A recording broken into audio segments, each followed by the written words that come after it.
Hi friends, स्वागत है आपका अपने YouTube channel cricket talk with Sumit पर, जहां पर हम क्रिकेट की इन डेप्थ एनालिसिस करते हैं। जो भी गतिविधियां क्रिकेट फील्ड पर हो रही हों या क्रिकेट फील्ड के बाहर हो रही होती है उसके ऊपर। तो आज एशिया कप के मार्केट का जो बाजार है वो बहुत ही गर्मा गर्म है और सभी लोग अपना खुल करके बयान दे रहे हैं। कोई किसी को ये स्क्वाड पसंद आ रहा है, किसी को स्क्वाड ये पसंद नहीं आ रहा है। इसी बीच ईशान किशन, जिसको सिलेक्टर्स ने नज़रअंदाज किया है इस एशिया कप के ट्रॉफी में, और उनको सिलेक्ट नहीं किया है क्योंकि इंडिया ने ऑलरेडी दो विकेट कीपर सिलेक्ट कर रखे थे, आपके दिनेश कार्तिक के रूप में और आपके ऋषभ पंत के रूप में। और ईशान किशन का जो अपने बैड फॉर्म से गुजर रहे हैं पिछले तकरीबन 6-7 महीनों से, जबकि आईपीएल से जब से शुरू हुआ है, आईपीएल से पहले उनका फॉर्म बहुत ज़बरदस्त था, एक अच्छे लय में नज़र आ रहे थे। और इसी वजह से मुंबई इंडियंस ने उनको तकरीबन 16-16.5 करोड़ में परचेस भी किया था, लेकिन उस ना तो उस वो वैल्यू को वो जस्टिफाई कर पाए और ना ही अपने टीम के सिलेक्शन को जस्टिफाई कर पाए, और इसका खामियाजा उनको भुगतना पड़ा टीम से ड्रॉप होकर के। तो कुछ ईशान किशन ने अपना फ्रस्ट्रेशन जाहिर किया है आपके इंस्टाग्राम पोस्ट पर, जहां पर उन्होंने पुष्पा के अंदाज में कुछ डायलॉग बाजियां लिखी हैं कि तू फ्लावर नहीं, तू फायर है, और दुनिया तुझे झुकाएगी, तू झुकना मत, और इस तरह के कुछ लैंग्वेज में उन्होंने कुछ लिखा है जो कि फैंस को लग रहा है कि एक फ्रस्ट्रेशन पे लिखा है उन्होंने। लेकिन मेरे भाई, मेरे दोस्त, मेरे ईशान किशन मुझसे छोटे भी हैं एज में, तो मैं उनसे यही बोलूंगा कि ये सब करने से कुछ नहीं होने वाला। जब तक कि आप क्रिकेट मैच में परफॉर्मेंस नहीं देंगे, सोशल मीडिया पे आप कुछ भी लिख लीजिए, ये कर दूंगा, वो कर दूंगा, चीर दूंगा, फाड़ दूंगा, ये सबसे कुछ नहीं होने वाला। जब तक यहाँ पर ये रणभूमि है, रणभूमि में आकर के आपको मैदान जंग में इंसाफ करना होगा। अगर जब तक आप इंसाफ नहीं करेंगे, आपका कुछ भी नहीं होने वाला। दिनेश कार्तिक इसका जीता जागता उदाहरण है। परफॉर्मेंस के दम पर वो आए। दिनेश कार्तिक को पूरी दुनिया ने बोल दिया था कि यार ये कमेंटेटर बहुत अच्छा है, कमेंट्री कर रहे हैं, अपना कैरियर उसमें बना लेंगे, कैरियर कर देंगे। कहाँ से अचानक से वो आईपीएल में आरसीबी के लिए इतना जबरदस्त परफॉर्मेंस करके दिखाया, और मैनेजमेंट और सिलेक्टर्स का दिल जीता कि वो अपने ओर मोड़ सके कि मेरे को ये टीम में आपको लेना होगा। अगर क्योंकि इंडिया नीचे आफ्टर एमएस धोनी स्ट्रगल कर रही है कि उनको एक मैच फिनिशर नहीं मिल पा रहा था, एक रिस्पॉन्सिबिलिटी लेने वाला नहीं मिल रहा था कि जहां कि जो कम गेंदों पर ताबड़तोड़ इनिंग खेल करके इंडिया को मैच नीचे से निकाल करके ले जाए। ऐसा प्लेयर नजर नहीं आ रहा था बीसीसीआई को, क्योंकि रविंद्र जडेजा उस तरीके से नहीं खेलते हैं जिस तरीके से एमएस धोनी खेल लेते थे कि हाँ 4 बॉल 5 बॉल खेलना है और 10 रन 12 रन बनाने हैं तो वो बना सके। सीधी साफ सुथरी बात है। अब कार्तिक खेलते हैं कि नहीं खेलते हैं, ये कैप्टन के ऊपर डिसाइड करेगा, टीम मैनेजमेंट के ऊपर डिसाइड करेगा, लेकिन परफॉर्मेंस वाइज उनको ड्रॉप नहीं किया जा सकता था। तो ईशान किशन को भी ये चीज समझना पड़ेगा दोस्त। संजू सैमसन भी मुझे बहुत पसंद है, लेकिन परफॉर्मेंस ही नहीं दे पाते हैं यार। जब भी इस टीम में सिलेक्शन होते हैं, परफॉर्मेंस आउट। उनका ना एक लाइफ साइकिल बन गया है। ईशान किशन हो गए, संजू सैमसन हो गए, इनका एक लाइफ साइकिल बना हुआ है। Perform in IPL, get team selection, वहां पे नॉट परफॉर्म, देन अगेन आप आईपीएल में परफॉर्म करिए, फिर से सिलेक्ट होइए, फिर वहां टीम में आप परफॉर्म नहीं कर रहे हैं, फिर आप, तो इसी तरह आप 3-4 बार होंगे और उसके बाद सीधा बाहर हो जाएंगे, और उसके बाद फिर आप कितना भी परफॉर्मेंस दे दीजिए, आप टीम में नहीं आ पाएंगे। ये चीज आपको सोचनी पड़ेगी दोस्त। आप यंग हैं तो इसका पूरा मौका उठाइए। अगर आप नहीं उठा पा रहे हैं तो आप बाहर कर दिए जाओ और पता भी नहीं चलेगा कि आप कहां पर गए हो। तो इसीलिए फ्रस्ट्रेशन जो है आप सोशल मीडिया पे दिखाओगे तो हंसी के पात्र ही बनोगे। सोशल मीडिया पे आपको फ्रस्ट्रेशन नहीं दिखाना, आपको फ्रस्ट्रेशन दिखाना है पिच पर, मैच में अगर आप दिखाओगे तो आप कहीं कुछ हासिल कर पाओगे, नहीं तो आप कहीं पे भी हासिल नहीं कर सकते, कितने बड़े भी तुर्रम खां क्यों ना हो आप। तो उम्मीद करता हूं ईशान किशन इस चीज से सीखेंगे। ठीक है, सोशल मीडिया पे आपने लिख दिया, भड़ास जो है अपनी निकाल दी, या फिर जो है वो, लेकिन आपको परफॉर्म करना होगा। आप कितना भी कुछ भी कर लीजिए, आपने मुकेश अंबानी के कितने भी चहेते हो, अपनीता अंबानी के कितने भी चहेते हो, मुंबई इंडियंस के कितने भी चहेते हो, लेकिन आपको परफॉर्म करना होगा। क्रिकेट के एक बहुत ही जबरदस्त रूल है मेरे दोस्त, आइदर यू परफॉर्म और यू पेरिश, चाहे आप कोई भी हो। तो इसी के साथ हम अपने दूसरे खबर पर बढ़ते हैं। जैसा कि एशिया कप में टीम इंडिया की अनाउंसमेंट हो चुकी है, कौन खेलेगा कौन नहीं खेलेगा। टीम कॉम्बिनेशन में मेरे को कोई दिक्कत नहीं है, लेकिन एक छोटा सा पॉइंट मुझे जो खटक रहा है वो ये खटक रहा है कि केएल राहुल को आते ही वाइस कैप्टनसी बना दिया गया। यहाँ पर टीम मैनेजमेंट हार्दिक पांड्या को दे सकती थी वो रोल, या फिर ऋषभ पंत को दे सकती थी अगर वो फ्यूचरिस्टिक कैप्टन पे जा रहे हैं तो, क्योंकि मुझे लग रहा था कि हार्दिक पांड्या में वो सारी सलाहियत है जो एक कैप्टन और एक वाइस कैप्टन में होनी चाहिए। But KL Rahul experience player है और सभी लोगों से हामी भरते हुए, केएल राहुल एंड हार्दिक पांड्या बहुत ही क्लोज फ्रेंड है यार। वो आपको याद भी होगा कॉफी विद करण में जो इंसिडेंस हुआ था कि कितने क्लोज फ्रेंड्स हैं ये दोनों। मैं उन दोनों पर रिफ नहीं लगा रहा हूँ, लेकिन हार्दिक पांड्या जब पिछले 1-1.5 साल से इतनी जबरदस्त परफॉर्मेंस कर रहे हैं, आईपीएल जीतने से लेकर के टीम इंडिया के वो आपके आयरलैंड के टूर पे वो कैप्टनशिप भी देख चुके थे, और टीम मैनेजमेंट ये भी देख रही है कि ये फ्यूचर कैप्टन हो सकते हैं, तो रोहित शर्मा का डिप्यूटी घोषित किया जा सकता था। तो यहाँ पर मुझे नहीं पता, हो सकता है ये इस बारे में चर्चा हुई होगी सिलेक्टर्स के और बोर्ड के ऊपर कि अभी हार्दिक पांड्या यंग है, उनको अभी और 1-2 साल हम देखते हैं क्या कर सकते हैं क्या नहीं कर सकते। लेकिन केएल राहुल पिछले लास्ट कितने मैचों से कैप्टनसी मतलब वाइस कैप्टनसी करते हुए आ रहे हैं, और जब भी रोहित शर्मा एंड विराट कोहली इंजर्ड होते हैं या फिर रेस्ट करते हैं तो केएल राहुल ही लीड करते हैं टीम को। उनके पास एक्सपीरियंस है, और सीधा वो अगर आ रहे हैं तो दैट मीन्स कि वो प्लेइंग 11 का भी हिस्सा होंगे। अगर वो वाइस कैप्टन है तो प्लेइंग 11 का हिस्सा डेफिनेटली होंगे वो। तो राहुल को यहाँ पर एक अच्छी मैनेजमेंट की तरफ से बैकिंग मिली है कि हम आपको फ्यूचरिस्टिक देख रहे हैं और फ्यूचर के कप्तान भी आप बन सकते हैं, तो इसको राहुल को फायदा उठाना होगा। और राहुल उस तरह का प्लेयर हैं यार कि वो मतलब वो इंजर्ड हुआ था बॉस, आईपीएल में उसने 2 से 3 सेंचुरीज मारी, तो फॉर्म उसका लगा हुआ है, फॉर्म प्लेयर्ड है वो। लेकिन यहाँ पर उनको मैच फिटनेस एक बार गेन करना होगा, और मैच फिटनेस गेन करने के बाद उनको एक अच्छा परफॉर्मेंस दे करके सारे आलोचकों का मुंह बंद करना होगा। क्योंकि अगर ऐसा नहीं होता है तो फिर केएल राहुल को बहुत दिक्कत का सामना करना पड़ सकता है, क्योंकि टीम मैनेजमेंट में अभी ओपनिंग का स्लॉट बहुत लोग आ रहे हैं। लोगों ने ये तक बोलना शुरू कर दिया है कि विराट कोहली को आप एज एन ओपनर खिला सकते हैं।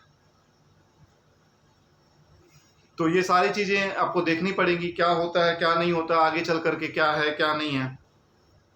लेकिन अभी तो केएल राहुल टीम में हैं, वाइस कैप्टन हैं, और उनको मौका भी मिलेगा इन पाकिस्तान के लिए। वो डायरेक्ट खेलने भी आएंगे, परफॉर्म कर देंगे, तो सारा ये जो कैप्टनसी डिबेट है वो भी खत्म हो जाएगा। अगले कैप्टन फिर राहुल ही होंगे। तो बहरहाल कोई भी कैप्टन बने, वाइस कैप्टन बने, टीम इंडिया जीतनी चाहिए, वो सबसे ज़्यादा जरूरी है, और एक अच्छे मार्जिन से। क्योंकि बॉस एशिया के बादशाह आपके हाथ में है, एशिया के आप चैंपियन हो, कोई भी टीम आपके आसपास भी नहीं पटकती है।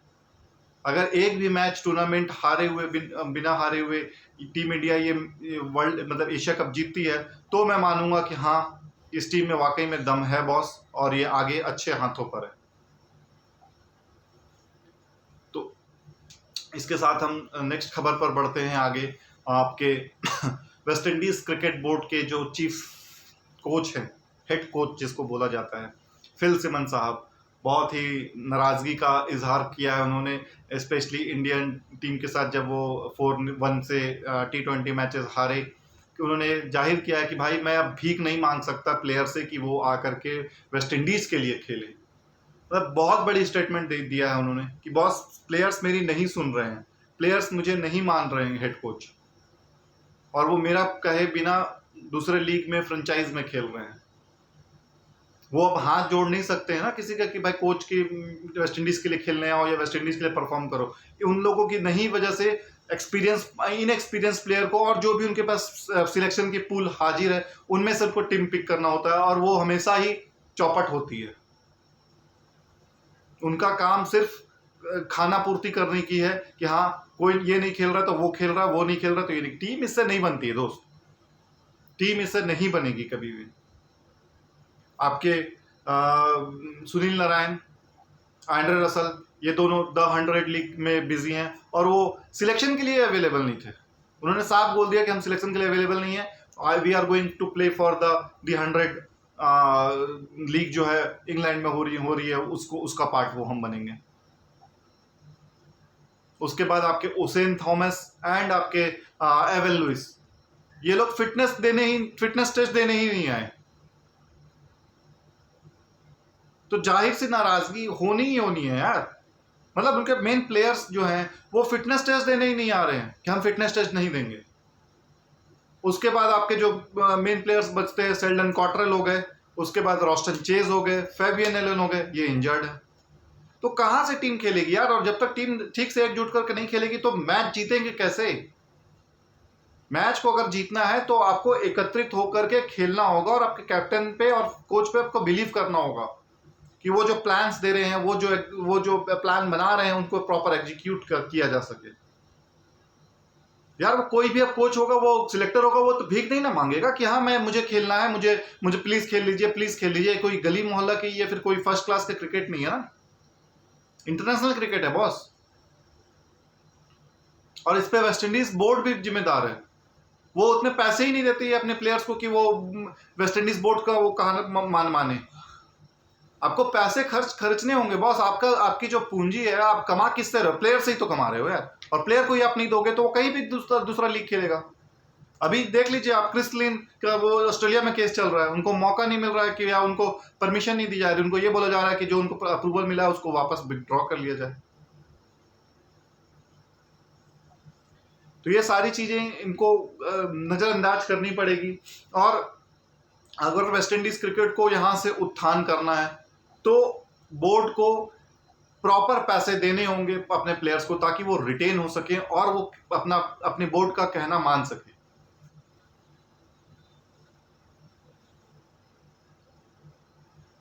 तो इसी के साथ हम दूसरे खबर पर बढ़ते हैं। एक और धमाकेदार खबर वर्ल्ड क्रिकेट के लिए। ट्रेंट बोल्ट ने अपना न्यूजीलैंड क्रिकेट बोर्ड को ये लेटर लिख के दिया है कि मुझे सेंट्रल कॉन्ट्रैक्ट से रिलीज किया जाए। और मजेदार बात यह है कि न्यूजीलैंड क्रिकेट बोर्ड ने फाइनली उसको अप्रूव भी कर दिया कि वो रिलीज करने को रेडी है। इतनी क्रिकेट हो रही है कि अब प्लेयर्स अपनी फैमिली को भी टाइम नहीं दे पा रही है, और अपने यंग जो मतलब क्रिकेटर्स की यंग फैमिली होती है यार, और हर क्रिकेट टूर्नामेंट में अब खिलाए जा रहे हो। जैसे मैं देख रहा हूँ ट्रेंट बोल्ट वेस्ट इंडीज वाले टूर में भी गए हैं यार, T20 वाली जो अभी आज से ही शुरू है, वो उस पर भी वो खेल रहे हैं। यार आपको मेन प्लेयर्स को रेस्ट कराइए, छोटे प्लेयर्स को खिलाइए। रोटेशन पॉलिसी आनी चाहिए। अगर आप नहीं आ रही है तो आप अपने प्लेयर्स पर जाती कर रहे हो। तो यहां पर मैनेजमेंट को सोचना होगा। ट्रेंट बोल्ट 33 इयर्स ओल्ड है। 2011 में इन्होंने अपना टेस्ट डेब्यू किया था और वहां से ये लगातार अपने कंट्री को सर्व कर रहे हैं। अभी तक 78 टेस्ट मैचेस, 93 ओडीआईज और 44 T20 इंटरनेशनल खेल चुके हैं।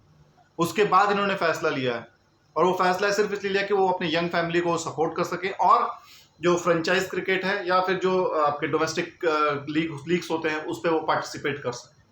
और उन्होंने ये भी कहा है कि मैं अपने देश को रिप्रेजेंट करने के लिए मुझे सबसे ज़्यादा अच्छा लगता है और मैं कंटिन्यू करना चाहता हूँ, बट मैं एज के इस पड़ाव पर आ चुका हूँ कि मुझे अब कुछ ना कुछ फैसला लेना होगा, वरना या तो मेरी क्रिकेट बहुत कम बची है या मैं बहुत जल्दी रिटायरमेंट ले सकता हूँ। हार्डली मेरे को लगता है इस वर्ल्ड कप तक खेल पाएंगे ट्रेंट बोल्ट। 33 है, 34 तक 35 तक। बॉलर, एक पेस बॉलर की एज लिमिट ही क्या होती है यार, 35 साल से ज़्यादा नहीं खेल सकता वो।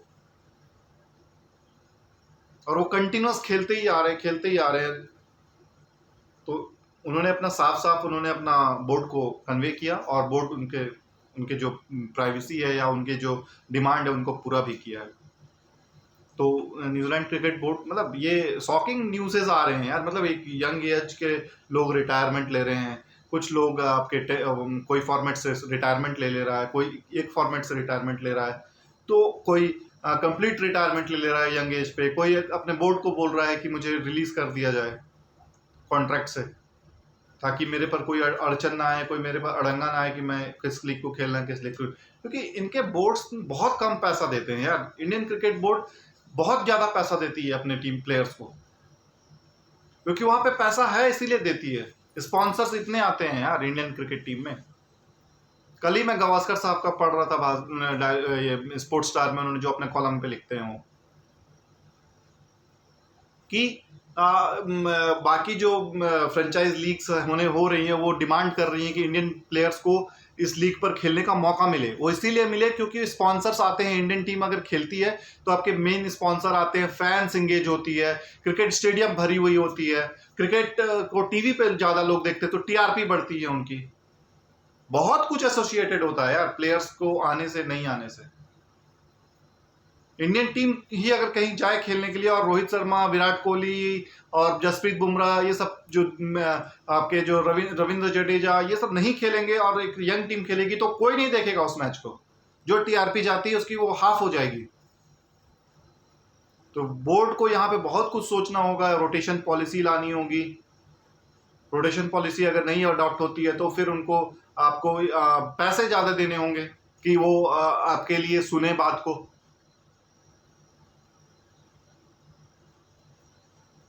कुछ ना कुछ यहाँ पे करके करना होगा, नहीं करेंगे बहुत दिक्कत होगी बोर्ड को, क्योंकि प्लेयर्स रातों रात नहीं बनते हैं बॉस। एक प्लेयर को बनाने के लिए कम से कम 2 से 3 साल लगता है। ईशान किशन को ही देखिए, टीम मैनेजमेंट वो 1 साल से लेकर के चल रही थी और अचानक उनको ड्रॉप कर दिया। फॉर्म नहीं थी, ड्रॉप कर दिया। संजू सैमसन, एक नया लड़का आया दीपक हुड्डा, परफॉर्म किया, आ गया टीम में। अक्षर पटेल को टीम में सिलेक्शन नहीं मिल पा रही है यार, बहुत मुश्किल हो रहा है उनको। रवि बिश्नोई जो नया स्पिनर है उसको मौका मिल रहा है, अक्षर पटेल को मौका ही नहीं मिल रहा है। जबकि अक्षर पटेल बॉलिंग, बैटिंग, फील्डिंग तीनों पे उनका टॉप क्लास है। वो मैं तो क्रिकेट खेला हूं तो मैं समझ सकता हूं कि किसी को ड्रॉप करने पे क्या फीलिंग आती है। बॉस वो मेंटली टूट जाता है, उसको लगने लगता है कि यार मैं इतना परफॉर्म कर रहा हूँ, इतना टीम के लिए कर रहा हूँ, बट मेरे लिए टीम बैक नहीं कर रही है। और जब टीम बैक नहीं कर रही तो फिर मेरा खेलने का कोई मतलब ही नहीं बनता। चलिए, मैं उम्मीद करता हूँ कि ये जो ट्रेंट बोल्ट का जो ये फैसला आया उसके ऊपर अदर बोर्ड्स और न्यूजीलैंड क्रिकेट बोर्ड भी कुछ ना कुछ फैसला लेगी अपने प्लेयर्स को रिटेन करने के लिए और उनको फ्रेश करके और उनको सारे टूर्नामेंट्स खिलाने के लिए। इसी के साथ हम आगे बढ़ते हैं। पिछले 2-2.5 महीने से मैं देख रहा था, आयरलैंड टीम को फॉलो कर रहा था और बहुत ही कम मार्जिन से न्यूजीलैंड से, इंडिया से वो हार जा रही थी। फाइनली उनको अफगानिस्तान के साथ T20 मैच में आपको विजय प्राप्त हुई है फर्स्ट, और उनको काफ़ी मुबारकबाद हो। आप स्पेशली आपके जो उनके बॉल बेरनी, एंड्रू बॉल बेरनी हुए, आपके पॉल स्टर्लिंग हुए, उसके बाद आपके जॉर्ज टॉकरेल हुए, टकर हुए, टेक्टर हुए। तो इन लोगों ने बहुत ही अच्छा परफॉर्मेंस किया है, डे इन डे आउट ये लोग परफॉर्म कर रहे हैं। और अफगानिस्तान को इन्होंने टोटल आपके 168 रनों पर रोका और 171 रन स्कोर किया आयरलैंड ने। उसमें से टकर ने 50 रन बनाए, बाल बिरनी ने 51 बनाए। बाल बिरनी ने 2 इंपॉर्टेंट पार्टनरशिप पे रखी 60+ की, फर्स्ट पॉल स्टर्लिंग के साथ, सेकंड देन बाल बिरनी के साथ, और लास्ट में ट्रैक्टर नीचे आकर के 3 कंटिन्यूअस बाउंड्री उन्होंने मारी और अपनी टीम को विजय रथ पर लेकर आगे बढ़े और पहली जीत उन्होंने दिलवाई अपनी टीम को पिछले 2 या 3 महीने से जो आयरलैंड क्रिकेट खेल रही थी। बॉलिंग में अगर बात करें तो मैकग्राथ, मैकार्टी, नहीं आपके ये क्या नाम था उसका, जॉर्ज डॉकरेल ने 2 विकेट लिए और आपके मैककार्थ ने आपके 3 for 34 विकेट्स लिए हैं। अफगानिस्तान की तरफ से नवीन उल हक ने 2 विकेट लिए थे। तो बिल्कुल डिसअपॉइंटमेंट रही होंगे अफगानिस्तान टीम कि आयरलैंड जैसी टीम उनको हरा रही है। तो आयरलैंड का मैं देख रहा हूँ कि वो डे बाय डे इम्प्रूव कर रही है और जो टीम इम्प्रूव करती है, बिलीव मी, वो बहुत आगे जाती है। बांग्लादेश भी एक समय पे स्ट्रगल करती थी और फिर डे बाय डे इम्प्रूव करना चालू किया और जब इम्प्रूवमेंट आती चली गई तो उनकी परफॉर्मेंस निखर कर आना चालू हो गई और फिर से वही हुआ कि अब वो फिर से डाउनफॉल पे आ रही है। तो यहाँ पर आपको सोचना होगा, बांग्लादेश की बात चली है तो बांग्लादेश ने अपना तीसरा व्हाइट वॉश होने से तीसरे मैच में वो उन्होंने अपने आप को बचाया और कुल 105 रनों से जीत मुकम्मल हासिल की। बांग्लादेश ने फर्स्ट बैटिंग करते हुए कुछ 258 रन का स्कोर किया था और जवाब में जिम्बाब्वे 151 पर ही ऑल आउट हो गई। ये रन जो मार्जिन है 105 रनों का, ये और भी ज़्यादा हो सकता था क्योंकि लेकिन लास्ट की जो पार्टनरशिप है, 9वीं विकेट की जो पार्टनरशिप है वो आपके 60, 70, 80 रन बना लिए और बनाने के बाद ये कुछ इस तरह से 105 रनों से मैच हारी, वरना ये ज़्यादा रन से मैच हार सकते थे। तो उम्मीद करता हूं कि इस तरह से आईसीसी कुछ मज़ेदार टूर्नामेंट्स लेकर आए। अफगानिस्तान, बांग्लादेश, जिम्बाब्वे, आपका स्कॉटलैंड, आयरलैंड, इस तरह से मज़ेदार लेकर आते हैं, क्योंकि दो इक्वल टीम जब खेलते हैं तो देखने का भी मज़ा आता है और उनके सपोर्टर्स को भी मज़ा आता है। वरना वन साइडेड होने लगता है। और कोई टीम परफॉर्म कर रही, जैसा कि हाँ, अगर कोई टीम परफॉर्म कर रही है तो उनको पहले टीम के साथ भी खिलानी चाहिए, या कभी ट्रायंगुलर टूर्नामेंट कर दिया जाए, Zimbabwe, Bangladesh, Ireland, Afghanistan, 4 quadrangular series कर दिया जाए। तो इससे क्या है कि रोमांच बढ़ता जाएगा और टीम अच्छी बनकर आएगी। तो इसी के साथ दोस्तों मैं आपसे विदा लेता हूं। आपको कल मिलता हूं। वेस्ट इंडीज वर्सेस न्यूजीलैंड का जो मैच चल रहा है अभी, वो कल जब समाप्त हो जाएगा तो उस पर हम रिव्यू करेंगे कि कहाँ पे क्या, किस टीम ने क्या गलतियां की है या क्या करने की ज़रूरत है आगे आने वाले मैचेस में कि वो अपनी टीम को परफॉर्म कर सके।